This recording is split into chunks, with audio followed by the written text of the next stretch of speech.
알아보도록 하겠습니다. 그 유치가 발생하는 경우에 보통 부모님들이 어차피 빠질 치아이기 때문에 조기 치료를 안 하시거나 또는 방치하는 경우들도 있는데요. 혹시 유치에서의 충치가 영구치까지도 영향을 미치게 되나요? 네, 정말 이게 사실 중요한 것 중에 하나인데 충치의 주 원인은 바로 세균입니다. 그래서 만약에 예를 들어서 유치에서 충치가 있었다라고 하면 영구치로 갔을 때도 충치가 생길 확률이 그만큼 늘어납니다. 그래서 만약에 유치 때부터 충치가 있는 경우라고 하면 영구치에서 충치 생길 확률이 더 있으니까 이런 시기에 좀 잘 이제 유지를 해주셔야 되는데 다만 유치에서 영구치로 바뀌는 이 시기에 불소도포를 자주 한다든지 양치질을 꼼꼼하게 잘해준다라고 하면 충분히 예방 가능합니다. 또한 유치는 이제 보통 저희가 영구치가 나오는 길잡이 역할을 한다라고 하거든요. 그래서 유치에 충치가 생기면 보통은 그냥 빼버리면 되지 않을까라고 생각하게 되는데 이건 아주 잘못된 생각 중에 하나입니다. 이미지에서 보시는 것처럼 사실 영구치는 유치의 뿌리를 흡수하면서 맹출을 하게 되거든요. 그렇기 때문에 만약에 예를 들어서 유치가 있는 경우라고 하면 이 뿌리가 흡수가 되면서 정확한 길로 찾아서 나오게 되는데 조기에 탈락하게 되는 조기 흡수가 일어난다든지 해서 유치가 없는 경우라고 하면 영구치가 갈 곳을 잃어서 덧니가 될 수 있는 확률이 많이 늘어나게 됩니다. 또한 다음 이미지에서 보시는 것처럼 그렇기 때문에 반드시 유치가 이제 탈락을 하거나 흡수가 됐을 경우에 이렇게 영구치가 나올 때까지 아직 시기가 많이 멀었다라고 하면 공간 유지 장치를 해서 반드시 영구치가 나올 수 있는 공간을 확보해줘야 합니다. 보통 간식을 섭취하는 것들이 바로 이제 충치에 영향을 미치게 되는데요. 이제 우선 설탕 있는 음식이라고 하면 이제 충치가 생길 확률이 늘어나게 되는데요. 게다가 진득하기까지 한다고 하면 훨씬 충치를 일으킬 수 있는 확률이 늘어나게 됩니다. 예를 들어서 이제 우유병 우식증이라고 하는 특이한 우식증이 있는데요. 이런 경우는 이제 우유병을 오랫동안 물고 있거나 아니면 이제 요구르트를 많이 먹는 아이들 같은 경우에 앞니에 특징적으로 나타나는 우식증이라고 생각하시면 되는데요. 보통은 이제 씹는 면이라든지 어금니 쪽에 나타나는 경우가 많지만 이제 앞니 쪽에도 저렇게 이제 반점처럼 나타나는 경우가 있기 때문에 만약에 이제 아이들에서 앞니 쪽에서도 반점이라든지 갈색 같은 어두운 부분이 나타난다고 하면 반드시 조기 발견을 해서 이제 치료를 해줘야 되는데요. 아이들 같은 경우에는 작은 충치 하나가 지금 화면에서 보시는 것처럼 여러 개의 충치로 번질 수 있는 다발성 우식증으로 변하기 때문에 반드시 조기에 발견하고 그리고 치료를 해주는 것이 많이 도움이 됩니다. 시기가 있을 것 같은데. 예, 보통 치아가 입안에 맹출하고 나서 2년에서 3년 사이가 가장 충치가 많이 생긴다고 하는데요. 영구치도 마찬가지고 유치도 마찬가지입니다. 특히 유치 같은 경우에는 보통 저희가 치아가 어금니가 나오는 19개월에서 31개월 사이가 가장 충치가 많이 생기는 시기라고 하는데요. 그 이유가 뭐냐면 이 시기에 어금니가 나면서 아이들이 이제 이유식 같은 걸 먹기 시작을 합니다. 그래서 남아있는 음식 잔사가 잘 닦아주지 않게 되면은 어금니 씹는 면이라든지 아니면 인접면 같은 곳에 남아서 충치를 일으킬 수 있는 그런 확률이 늘어나게 되는데요. 이제 특히 단 걸 좋아하는 아이들 같은 경우에는 이 시기에 양치 교육이 잘 되어 있어야 합니다. 보통 아이들은 불소가 없는 치약을 사용해야 하는데요. 실질적으로 뭐 거즈를 사용한다든지 아니면은 불소가 없는 양치 액으로 잘 닦아주고 헹구어주는 것만으로도 충치 예방 효과가 아주 크거든요. 그렇기 때문에 이 시기에는 그냥 칫솔과 양치하는 방법에 대해서만 이제 알고 있어도 큰 도움이 된다고 생각하시면 됩니다. 충치가 발생하는지에 대해서 우리 정유미 박사님께서 자세하게 설명 좀 해주시죠. 실제로 이제 충치에는 우식증이라고 부르는 것처럼 벌레 먹었다는 표현이 맞긴 맞습니다. 왜냐하면 충치라고 하는 게 바로 이제 충치균이라고 하는 이런 세균에 의해서 생기는 건데요. 이 충치균 중에서도 여러 가지 세균이 있긴 한데 주로 이제 원인이 되는 거는 뮤탄스균이라고 하는 세균입니다. 이 세균이는 이제 음식물에 있던 잔사가 이제 분해가 되면서 당이 나오고 그리고 이 부분 자체가 산성으로 발생을 하면서 치아를 녹이는 증세라고 생각을 하시면 되는데요. 실질적으로 원래 이제 치아에서 범랑질이라고 하는 하얀 색깔로 보이는 부분이 범랑질이라고 하는 건데 이 부분은 몸에서도 가장 단단한 부분 중에 하나입니다. 실제로 뼈보다 단단하기 때문에 웬만하면 부러지거나 깨지지도 않게 되는데 다만 산에는 매우 취약한 조직이기 때문에 만약에 세균에 의해서 산이 발생을 하게 된다라고 하면 치아가 녹는 그런 과정이 생기면서 충치가 생기게 되는 겁니다. 보통 저희가 충치의 원인을 한 3가지 정도로 분류를 하게 되는데요. 주요 원인을 보시게 되면 첫 번째가 세균적인 요소이고요. 두 번째가 식이적인 요소, 세 번째가 숙주적인 요소가 됩니다. 첫 번째부터 이제 보시게 되면 세균적인 요소는 이제 제가 아까 말씀드린 대로 구강 내 충치균이 되는데요. 이제 스트랩토코쿠스라고 하는 이제 이 세균이 바로 저희가 보통 부르게 되는 뮤탄스균이라고 하는 겁니다. 들어보신 적이 있을 수도 있는데요. 이 세균은 음식물에 포함이 되어 있다가 음식물이 녹아있는 탄수화물을 분해하면서 이 산을 생성하게 되고요. 그리고 앞에 설명한 대로 범랑질을 녹이게 되면서 요식증이 발생하게 됩니다. 두 번째 원인에 해당하는 식이적 요소인데요.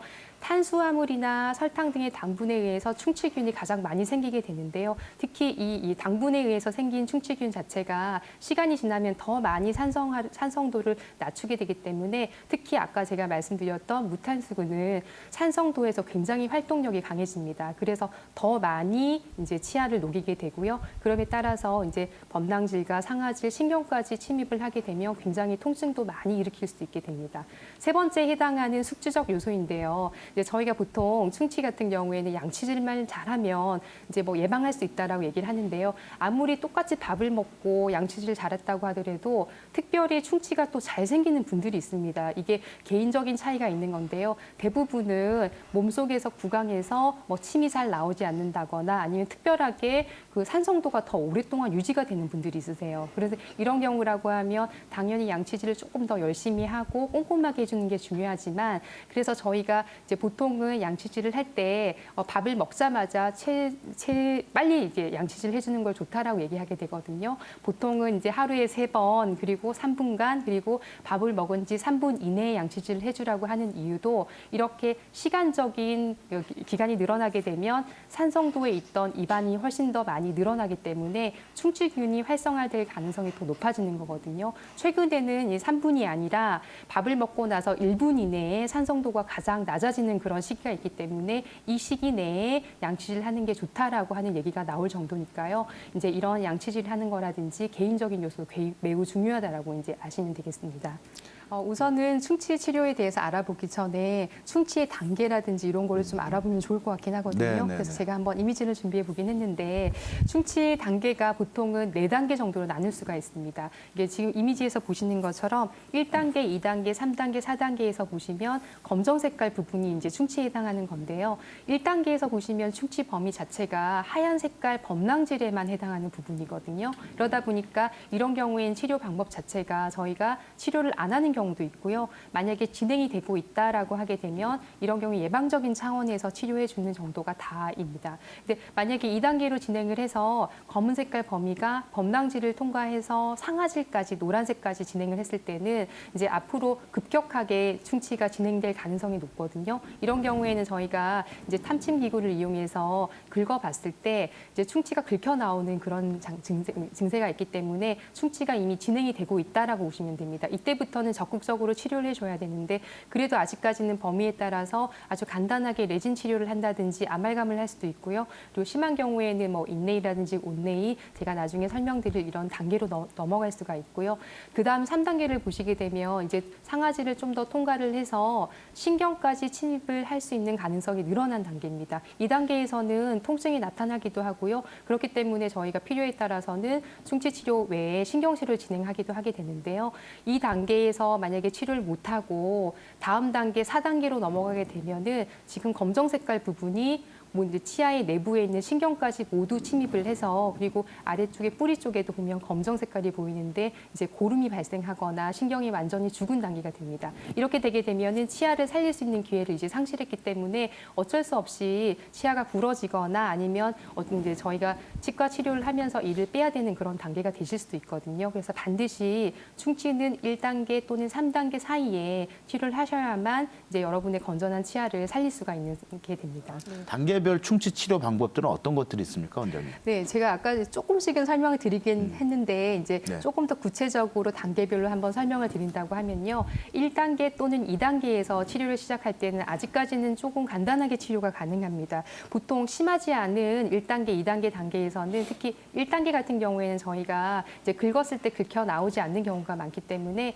대부분은 예방적인 차원에서 치료를 하는 정도가 이제 다라고 보시면 되는데요. 이런 경우에는 치료를 안 하는 경우도 있고 있고요. 그리고 이제 어차피 충치가 진행될 수도 있다라고 생각하에 이제 저희가 미리 제거를 하고 없애는 경우도 있습니다. 첫 번째 보는 그림에서 보면 첫 번째 맨 위쪽에 있는 그림이 이제 1단계 충치이거든요. 긁었을 때 긁혀 나오지 않는 경우이긴 한데 예방적 차원에서 레진 치료를 한 경우에 해당합니다. 그리고 이제 아래쪽에 있는 부분이 2단계에 해당하는 경우인데요. 이런 경우에 이제 아말감을 했었는데 이제 주변에 다시 충치가 생겨서 긁혀 나오는 증세가 있는 경우에는 제거를 하고 다시 또 레진 치료를 해줄 수가 있습니다. 그리고 이제 오른쪽에 보는 것처럼 치아가 깨졌거나 아니면 예전에 치료를 하고 나서 문제가 있는 경우에 마찬가지로 심미적인 레진을 이용해서 충치 치료를 해주기도 하고요. 그리고 이제 깨져 있는 부분을 복원해주는 이런 치료를 하기도 합니다. 이제 2단계에서는 아주 심하거나 한 건 아니기 때문에 경우에 따라서는 이제 아주 간단한 치료만으로도 가능하게 되고요. 다음 이미지를 한번 보시게 되면 이제 조금 더 진행이 된 상태입니다. 2단계 중에서도 이제 충치가 완전하게 이제 확인이 되고 저희가 긁었을 때 긁혀 나올 정도로 심하게 된 단계라고 하면은 이제 레진만으로 안 되는 경우가 있습니다. 범위에 따라서 저희가 여러 가지 치료 방법으로 나누게 되는데요. 그림에서 보면 잘 이해가 되십니다. 인레이라고 하는 거는 충치가 말 그대로 안쪽에 들어있는 인이라고 하는 이제 안쪽에 들어있는 이런 치료를 하게 되는 거고요. 그리고 이걸로도 좀 범위가 많이 넓어서 인레이만으로 해결이 안 되는 경우에는 올리게 되는 일부를 올리는 온레이 치료를 하게 됩니다. 그러고 나서도 충치가 너무 범위가 넓습니다. 이런 경우에는 전체적으로 머리에 이제 우리가 모자를 씌운다고 표현하게 되는데요. 이게 왕관 또는 모자를 씌운다라고 해서 크라운을 씌우게 되는 그런 단계가 됩니다. 물론 인레이 단계보다 온레이가 훨씬 더 충치 범위가 넓고요. 그리고 크라운 단계가 훨씬 충치 범위가 넓게 됩니다. 다음 이미지를 보시게 되면 이제 제가 3단계까지 증가를 했을 때는 아까 이제 그 충치 치료만으로 해결이 안 되고 신경 치료까지 해야 되는 경우가 있다라고 했거든요. 그 전 단계에서 이제 인레이나 온레이에 대해서 한번 보시게 될 텐데요. 이제 인레이나 온레이에서도 여러 가지 종류가 있습니다. 지금 이미지에서 보시는 거는 조금 예전에 저희가 많이 사용했던 재료 중에 하나가 골드, 금이라고 하는 건데요. 골드 인레이나 온레이를 이용하는 방법입니다. 이제 골드 인레이는 그림에서 보시는 것처럼 조금 더 범위가 작고요. 그리고 온레이 같은 경우에는 대부분 3분의 2 이상 정도를 차지하는 이런 범위가 되고요. 여기서 좀 더 넓어지거나 아니면 전체를 감싸게 되는 게 바로 이제 크라운 치료가 되는 겁니다. 그 다음에서는 보시면 이제 이런 인레이나 온레이 치료도 금이라든지 이제 색깔이 나는 치료가 들어가게 되면 아무래도 신미성이 좀 떨어지기 때문에 최근 들어서는 신미성 인레이나 온레이를 좀 선호하시는 분들이 많아졌거든요. 실질적으로 치아에서 들어갔을 때는 치아 색깔과 거의 같기 때문에 거의 이제 육안으로는 구분이 힘들 정도로 굉장히 그냥 신미적이라고 보시면 되고요. 그리고 신미성 온레이에도 종류가 다양합니다. 다음 이미지를 보시게 되면 이제 조금 더 자세히 아실 수가 있는데요. 지금 이제 위쪽에 있는 거는 레진 인레이와 온레이를 보여드리는 거고요. 아래쪽은 세라믹입니다. 두 개의 차이는 크게 보이진 않지만 이제 좌측에 있는 아말감을 제거하고 나서 저희가 신미성 인레이와 온레이를 한 거를 보여드리게 되는데요. 우선은 아말감이라고 하는 재질이 최근에는 뭐 수은도 나온다고 해서 이제 많이 교체를 이제 하는 분들도 있는데 사실 그거보다는 아말감의 재료 특성상 저희가 메꿔서 눌러서 넣다 보니까 이제 아무래도 시간이 지나면 부분적으로 깨져서 나온다거나 아니면 그 이게 치아와 잘 접합되지 않는 부분에서 2차 우식이라고 해서 새로운 충치가 발생하는 경향이 있거든요. 대부분 오래된 아말감을 제거하고 나서 보면은 충치가 많이 번져 있는 걸 확인하실 수가 있습니다. 그래서 새롭게 다시 충치 치료를 할 때는 범위가 많이 넓어져서 인레이나 온레이로 가게 되는데 대부분은 예전에 아말감을 했었던 분들은 다시 또 색깔이 나는 치료를 원치는 않으시거든요. 아말감 색깔 자체가 은색이기 때문에 보통 하얀색으로 교체를 하시려고 오시는 분들이 많은데 이런 경우에는 레진만으로 하기 힘든 경우가 많기 때문에 이제 신미성이 있는 다른 인레이나 온레이를 선택할 때 위쪽에서 보이는 레진, 이 레진이라고 하는 거는 일부 이제 플라스틱 재질이라고 생각을 하시면 되세요. 그래서 색깔이 예쁘긴 하지만 이제 어떤 경우에 따라서는 조금 더 이제 약한 그런 성질이 있고요. 세라믹 같은 경우에는 신미성은 굉장히 뛰어납니다. 근데 이것도 마찬가지로 이제 필요에 따라서는 어떤 경우에는 깨지거나 탈락할 가능성이 있기 때문에 최근에는 이런 레진 인레이와 세라믹 인레이가 많이 강화가 되어서 대부분 골드 정도의 강도가 나올 수 있는 그렇게 단단한 제품, 재질들이 많이 나왔거든요. 그래서 최근에는 어금니에서도 이렇게 인네이와 온네이에서 신비적인 재료를 많이 사용하고 있습니다. 저희가 이제 3단계로 가게 되면 이제 신경 치료를 우선 전제하에 네. 치료를 하게 되는 거거든요. 그래서 네, 다음 이미지에서 보실 걸 보시면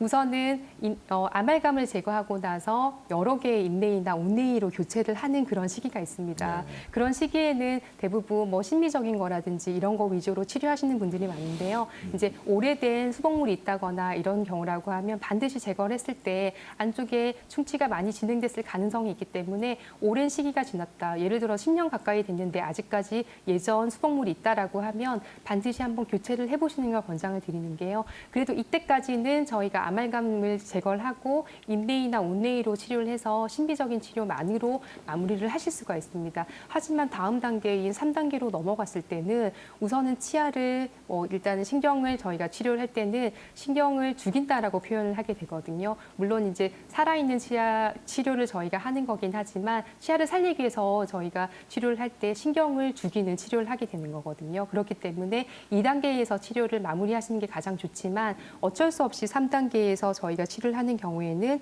충치가 너무 심해서 신경까지 침범을 한 경우에 이제 이 시기를 놓치게 됐을 때 저희가 치아를 빼야 되기 때문에 그래도 이제 최후의 보존적인 치료로 신경 치료를 하게 되는 겁니다.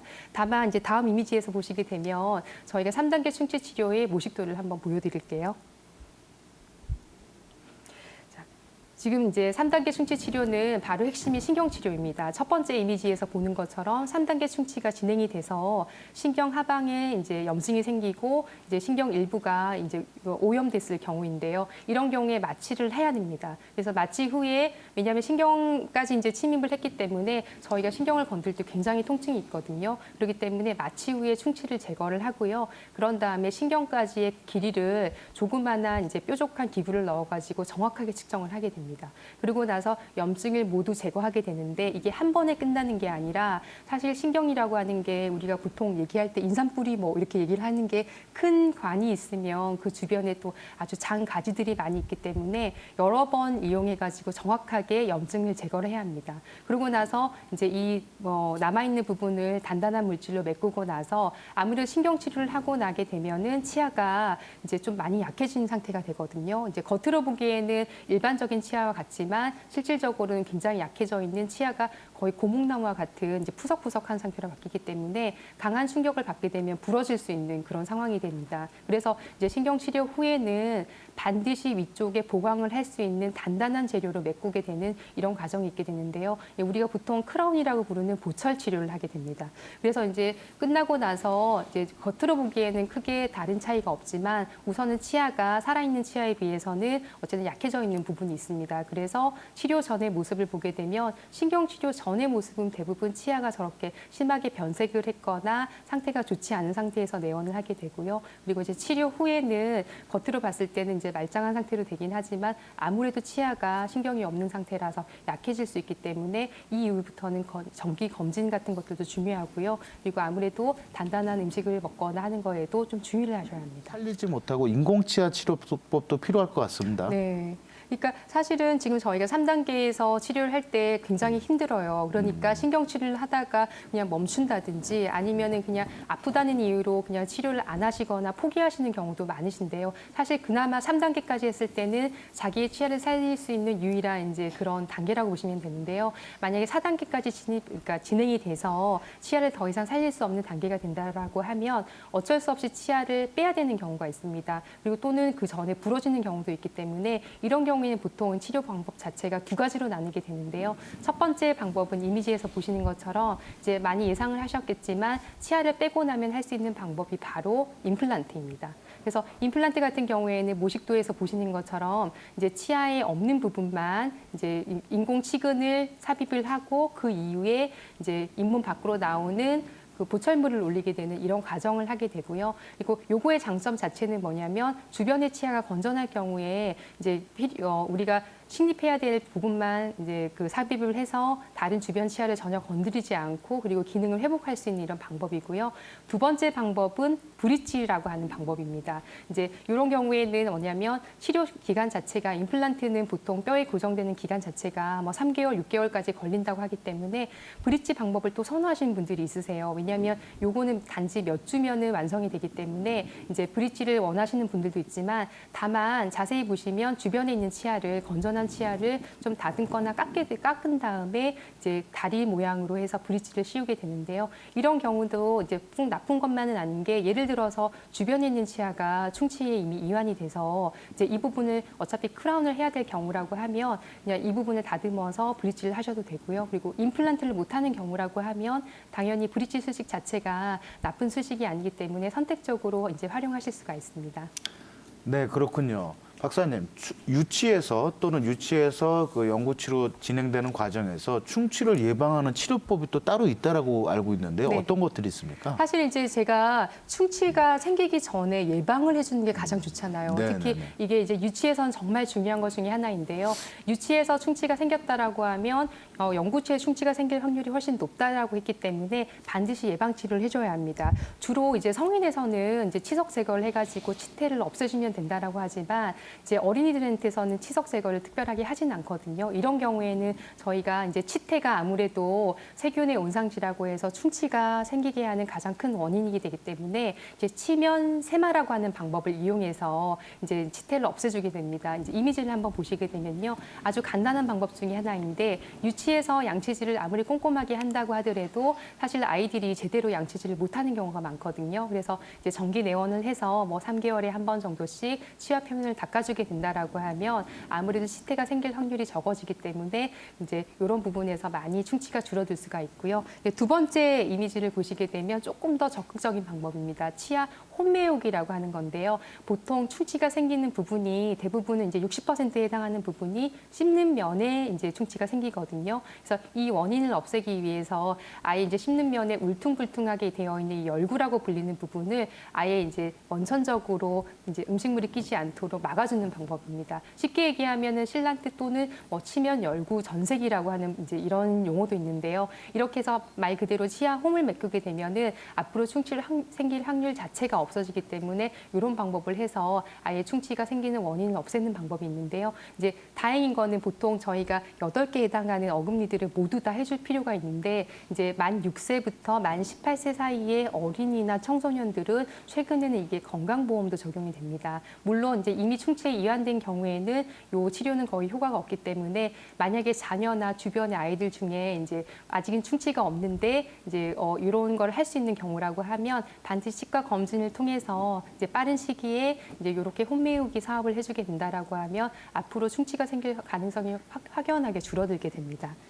그리고 네. 예, 이제 한번 화면을 보시면 전후 네네네. 사진을 보시게 되면요. 실란트 코팅 전에는 지금 홈 부분이 이제 잘 보이거든요. 근데 지금 다시 실란트 코팅을 한 부분을 보시게 되면 치아의 울퉁불퉁한 면 자체가 없어지기 때문에 여기에 음식물이 끼거나 아니면 충치가 생길 확률이 많이 떨어지게 됩니다. 이게 우리 부모님들이 해 주실 수 있는 방법인가요? 사실은 불소라고 하는 게 어떻게 보면 굉장히 강한 물질이기 때문에 집에서 해주기는 조금 어렵고요. 아, 보통은 이제 치과에 검진을 와서 이제 하는 경우가 많은데요. 사실은 어려운 방법은 아닙니다. 이제 저희가 보통 할 수 있는 방법이 여러 가지 방법이 있긴 한데요. 아무래도 이 불소라고 하는 게 전문가 용품이다 보니까 주로 치과에서 이제 다루게 되는 것 중에 하나인데요. 방법은 간단합니다. 지금 이제 이미지를 보시게 되면 아이들의 치아 자체가 이제 아무래도 건조한 상태에서 해야 잘 묻게 되거든요. 그래서 먼저 치아에다 바람을 불고 그리고 치아에 단단하게 만들어줄 이런 매니큐어라고 보통 부르게 되는데요. 불소입니다. 불소, 이 좀 고농도 불소액을 치아에다 도포하고 이제 그냥 집에 가면 되는 건데요. 실질적으로 여기서 가장 중요한 것 중에 하나는 이제 여러 가지 방법이 있는데 오랫동안 치아에 머물게 해주는 게 가장 좋거든요. 네, 이런 부분들을 좀 이제 집중해서 생각하시면 됩니다. 머무는 게 좋다라고 했잖아요. 근데 문제는 이 불소라고 하는 게 제가 아까 왜 집에서는 사용을 못 한다고 했냐면요. 이게 조금 저농도액 같은 경우에는 집에서도 사용하는 경우가 있는데 고농도인 경우에는 만약에 아이들이 삼키게 된다라고 하면 이제 복통을 일으키거나 이럴 수가 있거든요. 그래서 보통 이제 하고 나서 30분에서 60분 사이에는 물을 마시지 않도록 이제 얘기를 하게 됩니다. 그래서 아이들이 집에 돌아갈 때는 저희가 종이컵을 하나씩 드리게 되는데 이 종이컵을 주는 이유가 여기다가 침을 계속 뱉으라고 하게 됩니다. 이게 삼키지 않고 입안에 오래 머물게도 하고 여러 가지 효과가 있는데 만약에 이런 경우에도 많은 양의 불소를 아이들이 삼킬 경우에 배가 아프다고 하게 되면은 간단하게 해결할 수 있는 방법이 있습니다. 바로 그냥 흰 우유를 먹기만 해도 이 이제 불소가 희석이 돼서 이제 배 아픈 증세가 없어지게 되는 거거든요. 그래서 크게 걱정할 필요는 없지만 가능하면 아이들이 1시간 정도는 물을 마시지 않도록 교육하는 것이 좋겠습니다. 이는 그런 어떤 충치의 일종인가요, 박사님? 네, 그러니까 지금 치아 우식증과 치근 우식증이 있는데 보통은 치아 우식증이라고 하면 이제 씹는 면이라든지 인접면에 많이 생기는 충치입니다. 그래서 네. 제가 앞에서 보여드렸던 내용들은 대부분 그냥 일반적인 치아 우식증, 뭐 씹는 면이라든지 인접면에 생기는 충치 위주로 설명을 드렸는데요. 이제 나이가 조금 많이 드신 어르신들 중에서는 뿌리 쪽에 충치가 생기는 치근 우식증이라고 생기는 경우도 있습니다. 쉽게 얘기하면 치아의 뿌리에 생기는 우식증이라고 생각하시면 되는데요. 이 이제 원인이 특별하게 있는 부분이 있기 때문에 이 부분에 대해서 오늘은 또 살펴보도록 하겠습니다. 이미지에서 보시는 것처럼 이제 치아 우식증 중에서도 치근 우식증이라고 하는 거는 특별하게 뿌리 쪽에 생기는 이런 우식증인데요. 처음에는 이제 잇몸 주변에 검거나 갈색으로 변색이 보이기 시작합니다. 근데 이 단계에서는 뭐 주로 이제 범랑질이라든지 아니면 뿌리 쪽에 있는 시멘트질이라고 불리는 그런 이제 쪽에서 충치가 생겼기 때문에 뭐 전혀 심하지 않은 1단계 충치 정도 생각하시면 되는데요. 이제 2단계로 넘어가면서부터는 역시나 상아질로 침범을 하는 경우이기 때문에 반드시 치료가 필요합니다. 그리고 3단계로 넘어갔을 때는 마찬가지로 이제 상아질을 많이 침투를 해서 신경까지 침범을 한 경우가 되기 때문에 이 단계에서는 이미 신경 치료가 필요한 그런 단계가 됩니다. 근데 보시는 것처럼 1단계, 2단계, 3단계까지 진입을 할 때 범랑질이나 시멘트질이 굉장히 얇거든요. 위쪽에 있는 하얀색보다 측면에 있는 부분이 훨씬 더 얇기 때문에 이제 치근 우식증은 1단계에서 3단계, 4단계로 넘어가는 시기가 굉장히 빠릅니다. 그래서 초기에 반드시 치료를 해줘야 되기 때문에 1단계에서도 이제 저희가 치료하는 경우가 있고요. 4단계를 보시게 되면 이제 마찬가지로 일반적인 충치에서 4단계와 같이 아래쪽에 염증이 잡혀 있고요. 그리고 전체적으로 이제 우식이 신경까지 다 침범이 되면서 심한 경우에는 이제 이런 경우에 치아가 부러지거나 아니면 머리만 없어지는 그런 증세가 생길 수 있는 아주 심각한 치근 우식증으로 이제 확산될 수 있는 가능성이 있습니다. 빨리 더 많이 발생하는 이유가 있을 것 같은데. 네, 보통 이제 어르신들이 치아가 조금 검게 변색됐다고 하면 그냥 나이가 드셔서라고 생각하고 그냥 이렇게 흘려버리시는 경우가 있는데 시간이 지나면 치아가 부러지거나 그럴 수 있게 바뀌기 때문에 반드시 초기 이제 치료가 중요한 것 중에 하나인데요. 네. 우선은 치근 우식증의 가장 큰 원인 중에 하나는 바로 노화이긴 합니다. 이제 나이가 드실수록 침샘이 좀 많이 줄어들게 되고 이에 따라서 침샘 분비가 굉장히 적어지게 됩니다. 그러다 보니까 이제 구강 건조증이 생기게 되고요. 이에 따라서 이제 세균 번식이 활성되면서 충치도 마찬가지로 생길 수 있는 충치균이 활성화되게 됩니다. 이러다 보니까 이제 보통 저희가 침 분비가 새로운 침이 나와서 그리고 이제 정상적인 세균은 살리고 그리고 이 뮤탄스균이라고 불리는 이 세균은 계속 줄여줘야 되는데 산성도가 계속 낮아지는 이런 이제 침이 저류하면서 또는 아예 침 자체가 없다 보니까 구강이 건조해지게 되면 이 뮤탄스균이 굉장히 활성화가 돼서 이 부분을 타고 이제 충치가 생기게 되는데요. 대부분 특히 잇몸까지 많이 건조하게 되는 이제 어르신들 같은 경우에는 이 잇몸을 타고 생기는 충치, 즉 치근 우식증이 굉장히 이제 심하게 증가하게 되는 겁니다. 마찬가지로 이제 구강 건조증이 심한 경우라고 하면 이런 치근 우식증도 한 군데만 생기는 게 아니라 다발성으로 생기기 때문에 혹시 어르신들 중에 이제 잇몸 주변이 감게 변하거나 아니면 시커멓게 돼서 통증이 나타나기 시작했다라고 하면 치근 우식증을 의심하고 반드시 치료를 하실 것을 권장드립니다. 네. 어떻습니까? 네, 사실은 치근 우식증 같은 경우에는 다른 충치보다도 1단계부터의 치료가 굉장히 중요한 것 중에 하나인데요. 사실 다른 충치 같은 경우에 1단계에서는 굳이 뭐 치료를 안 하는 경우도 많이 있는데 이제 치근 우식증에서는 1단계부터 치료가 굉장히 이제 절실한 부분 중에 하나라고 보시면 되는데요. 이제 지금 이미지를 보시게 되면 치근 우식증이 어떻게 발생하는지 잘 아실 수가 있습니다. 우선 이제 1단계에서 보시게 되면 1, 2단계 정도에서 어느 정도 진행이 됐을 때 저희가 이제 잇몸 부분을 경계로 해가지고 굉장히 많은 충치가 하나가 아니라 여러 개가 생긴 걸 보실 수가 있습니다. 이제 보통은 이제 뭐 치근 페임증이라고 해서 제가 지난번에 치아 주변에 이렇게 페이는 증세가 나타나는 부분이 있다라고 했는데요. 그 치료 방법이랑 비슷하긴 합니다. 하지만 이제 치근 우식증이라고 하는 거는 치아 뿌리를 중심으로 해서 까맣게 변색되는 부분이 나타나기 때문에 이 부분을 다 제거를 하고요. 그리고 나서 1, 2단계 정도에서는 저게 간단하게 치료 후에 하얀 색깔이 띠는 뭐 레진이라든지 뭐 보험되는 재료라든지를 이용해서 이제 치료를 해주게 되면 특별한 문제 없이 오랫동안 사용하실 수가 있습니다. 그래서 이제 1, 2단계에서 치료가 굉장히 중요하고요. 만약에 예를 들어서 이 1, 2단계에서 치료 기간을 놓치게 되면 급격하게 3단계로 진행을 하게 됩니다. 다음 이미지를 한번 보실게요. 이제 치근 의식증이 조금 심하게 돼서 3단계로 넘어가기 시작을 하면 치아가 이제 힘을 잃고 부러지기 시작합니다. 보통 저희가 치아에서도 머리와 그리고 뿌리 그리고 목이 있다라고 하는데요. 이 목 부분이 우식증이 생기게 되면 이제 급속하게 깨지기 시작합니다. 그래서 떨어져 나가거나 부러지기 시작을 하게 되는데요. 이제 지금 보시는 이제 사례자처럼 치아가 부러지기 시작하는 부분들이 한두 개가 아니라 여러 군데로 늘어나고요. 저기 이제 동그라미 표시하지 않은 좌측 부분에 해당하는 화면에서 보시는 우측에 해당하는 부분에서도 이제 상부에 이제 페임 증세가 나타나기 시작하거든요. 이러고 나니까 저희가 이제 할 수 있는 치료 방법 자체가 많지 않아서 이제 신경 치료를 하고 그나마 살릴 수 있는 치아를 하기 위해서 이제 상부 부철물을 올리게 되는 치료를 했는데요. 이제 심미적인 치료였기 때문에 저희가 내부에 다이아몬드 재질이라고 해서 인공 다이아몬드라고 불리는 지르코니아를 이용해서 이제 시술한 경우에 해당합니다. 겉으로 보기에는 마찬가지로 부철물을 했기 때문에 특별하게 이게 뭐 치료를 했는지 안 했는지 자연 치아와 같아 보이긴 하지만 실질적으로는 대부분의 치아를 신경 치료를 한 다음에 이제 보철물로 수복을 한 경우에 해당합니다. 그래서 1, 2단계에서 치료가 마무리되지 않으면 3단계로 갔을 때는 이미 신경 치료를 하고 뭔가 조금 더 큰 치료를 해야 되기 때문에 반드시 치근 의식증이 발생을 했다라고 하면 초기에 치료해 주는 것이 중요합니다. 이제 다음 이미지를 보시게 되면 이제 조금 더 심한 경우에 4단계까지 넘어간 경우를 보시게 되는데요. 이제 3단계에서는 그냥 단순한 신경 치료만 하면 됐지만 4단계를 보시게 되면 이제 치료 방법이 훨씬 더 커집니다. 이제 이분 같은 경우에는 윗니 같은 경우에는 그냥 단순한 1, 2단계에 해당하는 치근 우식증이고요.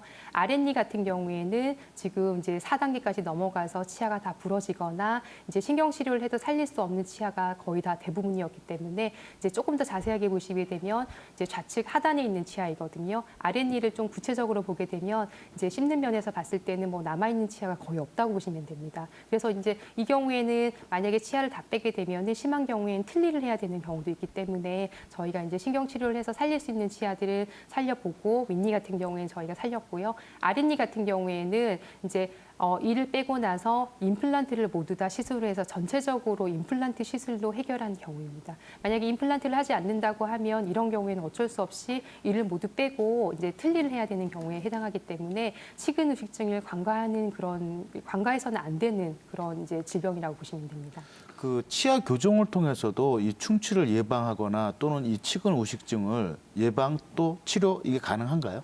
예, 이게 보통 저희가 교정이라고 하면 그냥 치아를 예쁘게 하고 그냥 가지런하게 하는 수식이라고 생각하는 경우가 있는데요. 실질적으로 충치가 많이 생기는 사람들의 이제 치아 모습을 보면요, 삐뚤삐뚤하거나 이제 아무래도 구강 환경이 좋지 않은 경우에 많이 생기기도 하거든요. 그래서 저희가 치아 교정을 통해 가지고 필요한 경우에는 충치가 생길 수 있는 환경을 많이 줄여주게 되는데요. 이제 어떻게 이제 치료를 하는지 한번 보시게 되면요. 모든 경우에서 다 그렇지는 않지만 우선적으로는 저희가 이제 이런 충치 예방을 하기 위해서 교정 치료를 하는 경우도 있습니다. 예를 들면 이제 교정 전의 모습이 덧니가 심하고 굉장히 삐뚤삐뚤한 이런 상태였거든요. 그래서 이제 위에서 보시는 것처럼 앞에서 보시는 모습도 굉장히 삐뚤삐뚤하지만 이제 입을 열고 씹는 면에서 봤을 때는 충치도 굉장히 많고요. 그리고 앞니 쪽까지도 충치가 있을 정도로 지금 실질적으로 많이 좋지 않거든요. 그리고 이제 교정 치료 전에는 이제 잇몸도 많이 부어 있고 충치도 많이 있었는데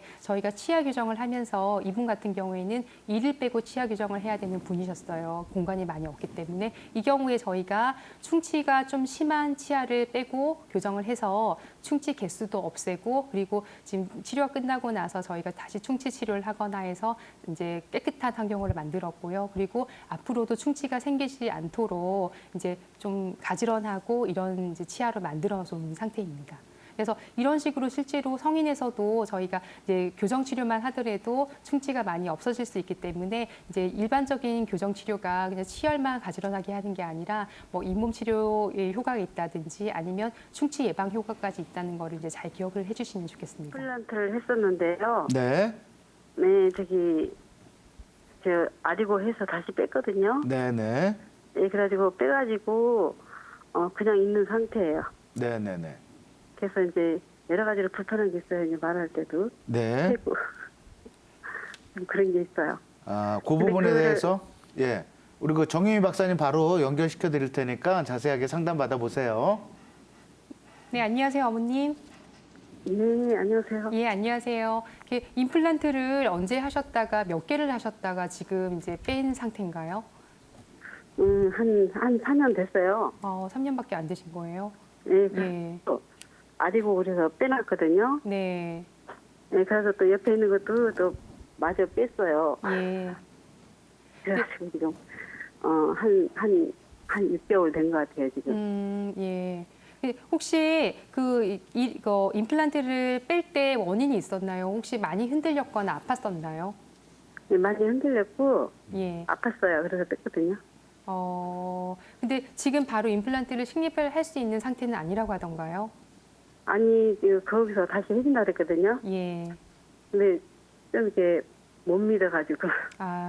이제 임플란트 보통 저희가 자연 치아도 원래는 80년 정도 사용하라고 나왔습니다. 근데 이제 어떤 이유에서 뭐 잇몸 질환이 있었거나 아니면 사고를 당했거나 뭐 충치가 심했거나 이런 경우에 보통 이를 빼게 되잖아요. 그러다 보니까 이제 임플란트를 하고 나서 구강 환경이라든지 아니면 뭐 양치 습관 같은 게 잘 안 된 경우 또는 다른 주변에 잇몸 염증이 있거나 한 경우에는 반드시 또 다시 문제가 생기실 수가 있거든요. 그래서 임플란트를 하시고 나서 이제 잘 되게 하려면 치과에 자주 가셔서 검진도 받으셔야 되는데 잘 하셨나요? 요새 안 갔어요. 예, 그러면은 마찬가지로 잇몸 질환이 임플란트에도 번질 수가 있습니다. 그래서 우선적으로는 임플란트가 빠졌을 때 다행인 거는 다시 식립은 하실 수가 있어요. 근데 사실은 3년밖에 유지를 안 했다는 거는 굉장히 아마 좋지 않은 상태였기 때문에 임플란트를 재식립하기 전에 이제 잇몸 치료를 잘 받으시고 하셔서 잇몸 상태를 아주 건강하게 만드셔야 되세요. 많이 두려워하거나 하지 마시고 한 번 정도 실패를 하더라도 두 번째는 또 오랫동안 쓰실 수가 있으니까요. 지금부터 치과에 잘 가셔서 잇몸 치료, 그다음에 이제 뭐 이런 치료를 잘 받으셔가지고 아주 깨끗한 상태를 만드세요. 나머지 치아를. 그 이후에 임플란트를 하시게 되면은 이제 처음에 빠졌던 것처럼 쉽게 빠지거나 하진 않으시고 오래 쓰실 수가 있습니다. 저는 아마 잇몸이 약하셔가지고 예. 그러셨던 것 네네. 같아요. 사실 뭐 내과 질환이 뭐 당뇨병이라든지 아니면 여러 가지 질환이 있는 경우에 이제 네. 그런 경우도 있고요. 그리고 잇몸 질환이 이미 있는 경우라고 하면 제가 아까 설명드린 대로 아무리 임플란트를 잘했다고 하더라도 좋지 않은 잇몸에서는 어차피 다시 또 견디지 못하고 자연치아 빠진 것처럼 임플란트도 빠질 수가 있거든요. 그렇기 때문에 임플란트 전에는 반드시 뼈 상태와 잇몸 상태를 반드시 잘 꼼꼼하게 체크하고 훨씬 더 열심히 양치질을 잘 해주셔야 됩니다. 네, 잘 알겠습니다. 박사님, 그 치아 교정 후에 유지 장치라는 것도 있다라고 그러는데 그것도 잠깐만 좀 설명해 주시겠어요? 네, 이제 저희가 이제 치아 교정을 했다라고 하면 그 이후에 이제 뭐 치아 장치를 붙이고 뭐 이를 빼고 여러 가지 단계가 있거든요. 뭐 이를 당기고 교합 관계를 맞추고 그런 다음에 굉장히 잘 마무리를 했다라고 하더라도 실제로 보통 교정 기간이 최근에는 뭐 3개월인 경우도 있고요. 그리고 이제 그래도 아무래도 대부분의 교정 기간은 1년, 2년 정도가 됩니다. 보통 사람들이 생각할 때 이 치아 교정 기간이 1, 2년이나 되냐라고 생각하기도 하지만 우리가 일생을 살아온 기간을 생각을 하면 최근에는 뭐 5, 60대 분들도 교정 치료를 하시거든요. 60년을 살아왔을 때 1년 또는 2년이라고 하는 기간은 굉장히 짧은 기간입니다. 그러다 보니까 아무리 교정 치료를 잘했다고 하더라도 이 짧은 기간 동안에 교정을 하고 나면 원래대로 돌아가려고 하는 움직임이 끊임없이 발생을 하게 되거든요.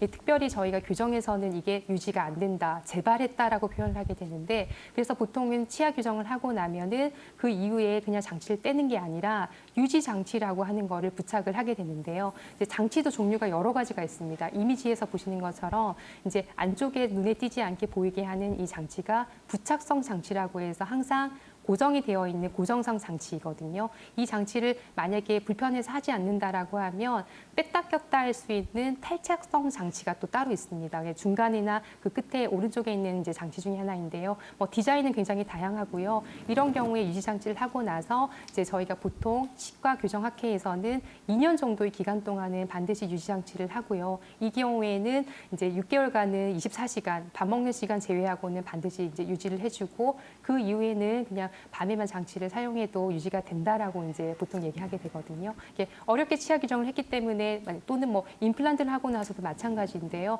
어렵게 다 하고 나면 다 끝났다 생각하고 치과를 안 가거나 검진을 안 하는 경우도 있는데 이렇게 유지 장치를 하거나 관리만 잘해 주신다고 하면 실질적으로 충치가 생겼는지 안 생겼는지 확인할 수도 있고요. 이 기간 동안 스케일링을 해서 뭐 잇몸 같은 것도 건강하게 유지하실 수가 있기 때문에 사실 이런 부분도 굉장히 중요하다고 생각하시면 됩니다. 이게 충치 예방을 하기 위해서 양치질이 정말 중요합니다. 하지만 양치 횟수 뭐 6번, 10번 한다고 해서 충치가 없어지는 게 아니고요. 정말 제대로 된 방법으로 꼼꼼하게 양치질을 하는 것이 중요하거든요. 그래서 횟수보다는 방법이 훨씬 중요합니다. 자, 그렇다면은 양치질을 할 수 없는 그런 상황에서 구강청결제를 많이들 사용을 하시는데요. 이 구강청결제가 양치질의 어떤 대형이 될 수가 있는 건지 또 이 구취 예방에도 효과가 있는지 궁금한데요. 실질적으로 이제 정말 양치질을 못하는 경우라고 하면 저희가 구강청결제를 사용하는 경우가 있는데 구강청결제를 많이들 사용을 하시는데요. 이 구강청결제가 양치질의 어떤 대형이 될 수가 있는 건지 또 이 구취 예방에도 효과가 있는지 궁금한데요.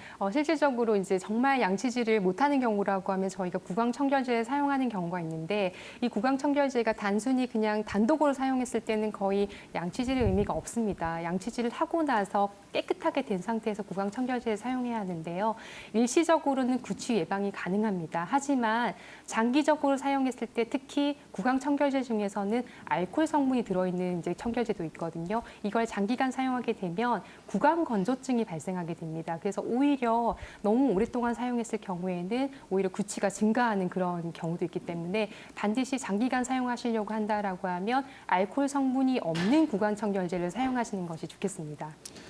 네, 그렇다면 또 한 가지 궁금한 게 있는데 이 치실이나 이 치간 칫솔 사용이 중요하다라고 이렇게 알고 있는데 혹시 치실을 자꾸 사용을 하면 치아 사이가 오히려 벌어져서 또 안 좋은 건 아닐까요? 이렇게 많이들 질문하시게 되는데요. 사실은 이제 우리가 이쑤시개를 사용을 하면 치아가 벌어지기도 합니다. 네네. 그래서 이걸 예방하기 위해서 고안된 기구 중에 하나가 치실과 치간 칫솔인데요. 치실의 모양을 이제 집에서 한번 자세히 보시게 되면 치실이 굉장히 한쪽 면이 넓적하고 이제 얇은 상태로 되어 있거든요. 그래서 그 면을 이용해서 치아 사이사이를 닦는 거기 때문에 사실 치실을 이용하게 되면 치아가 벌어지는 증세는 전혀 없고요. 그리고 이제 치간 칫솔 부분은 치간 칫솔은 사이즈가 굉장히 다양합니다. 아주 작은 것부터 그리고 두꺼운 것까지 다양한데 만약에 치아 틈새가 얇은 분들이 너무 두꺼운 걸 사용하게 되면 이쑤시개를 사용한 것처럼 치아 사이가 벌어질 수가 있습니다. 하지만 자기 사이즈에 잘 맞는 거를 이용한다라고 하면 치아가 벌어지는 증세는 없다고 보시면 됩니다.